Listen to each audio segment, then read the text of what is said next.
পড়ে গেছে? ঘরের উপরে চাল থেকে পড়ছে আজকে? আজকে সকালে সকালে সকালে বইরে ব্যথা পাই আমার কাছে চলে আসছেন। ব্যথাটা হলো কাঁধে। এটা আমার কাছে অত ব্যথা বেশি মনে হয় না, পড়ে গেছেন একটু আঘাত পাইছেন এইটাই মনে হয়েছে, হাত জায়গায় দেখেন অত ব্যথা না, তাই না? এরপর আমি আপনাকে কি করলাম যে একটু টেস্ট করে দেখি। আমি শুধু একটু কিডনি টেস্টটাই দিছি, আর হচ্ছে ডায়াবেটিস। আপনি এবার আপনার নিজের ইচ্ছা একটা এক্সরে করতে গেছেন, এক্সরে আমি দিছিলাম না। যাই হোক, আমি যে জন্য আপনাকে রিপোর্টটা বের করে দেখাচ্ছি সেটা হইলো কখনোই ব্যথার ঔষধ আমরা হুট করেই দিতে চাই না। দেখেন সে আজকে একটু আঘাত পেয়ে আমার কাছে চলে আসছে, কিন্তু ওনার আগে ব্যথার ওষুধ খাওয়ার হিস্টোরি আছে, মাঝে মাঝে খাইছে, তাই না? আপনার কিডনি রিপোর্টটা ভালো আসে নাই, ঠিক আছে? কিডনি রিপোর্টটা একটু সমস্যা আছে।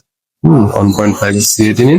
তাই এই জন্যই আমরা কিডনি টেস্ট না করে আপনার রোগীর চিকিৎসা দেই না, বিশেষ করে আমি দেই না টোটাল। কারণ যেহেতু আমি ব্যথা বিশেষজ্ঞ চিকিৎসক হিসেবে কাজ করি, আমার কাছে 90% রোগী আসে ব্যথা। যত রোগী প্রতিদিন দেখি 90% রোগী ব্যথা। হ্যাঁ, এই রোগীগুলা কোনো না কোনো এক সময় ব্যথার ওষুধ খেয়ে আসে।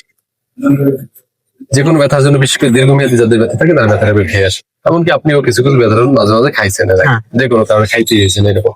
এই জন্য আপনার কিডনি রিপোর্টটা একটু সমস্যা আসছে। এটা এখন আমার বলার উদ্দেশ্য এতটুকু, আপনি কোনোদিন আর ব্যথার ওষুধ নিজে কিনে খাবেন না, ডাক্তারের পরামর্শ ছাড়া। এই যে আপনি আসছেন আজকে, এই জন্য ধন্যবাদ যে আপনি নিজে ওষুধ খান না, খাইলে কিন্তু ক্ষতি হতে পারত, কিডনিতে ক্ষতি হতো, কিডনি ড্যামেজ। এই কারণে ভাই কোনোদিন ব্যথার ওষুধ নিজে খাবেন না। কিটোরোলাক, ডাইক্লোফেন, তারপরে নেপ্রোসিন, সবাই এই নামগুলো জানে, আর ইচ্ছে মতো খায়। আপনার লিভারটা সুস্থ নেই। এই যে বললেন যে পেটটা মাঝে মাঝে ব্যথা হয়, একটু গ্যাস ট্যাস হয়, মনে হয় গ্যাস্ট্রিকের সমস্যা। পেটে ব্যথা বা পেট খাপ দিয়ে থাকা মানে কিন্তু গ্যাস্ট্রিকের সমস্যা না। আমরা অনেকেই কিন্তু এটা বুঝি, পেটটা একটু ব্যথা, পেট ফালতে মানে গ্যাস্ট্রিকের সমস্যা না। আপনার লিভারটাকে দেখতে হবে, লিভার ঠিক আছে কিনা।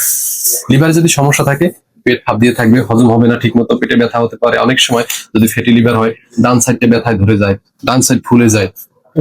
অনেক সময় দেখা যায় ফ্যাটি লিভার যা খায় দুর্বল লাগে, শরীর দুর্বল, ক্লান্তি।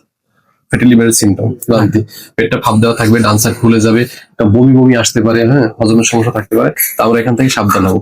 তাই এখন আপনার সিম্পল ব্যথার চিকিৎসা করতে গিয়ে আমরা এগুলো খুঁজে বের করছি। এখন পরামর্শ যেভাবে দিব আশা করি সেগুলো শুনবেন। আপনার যে ব্যথাটা, আমি কিন্তু এর জন্য আপনাকে ওষুধ দিব, কিন্তু ব্যথার ওষুধ দিব সংক্ষেপে কমে যাবে ইনশাআল্লাহ। মাংসপেশিতে একটু চোট লাগছে, এটা মাসেল স্পাজম, হ্যাঁ, যাতে আপনার কিডনিতে এফেক্ট না করে, তারপরে পাকস্থলীতে ঘা না হয়, এই টাইপের যে ওষুধ আমরা এগুলো। কত পয়েন্ট থাকা লাগে, কত পয়েন্ট আছে আপনার? আছে 1.5।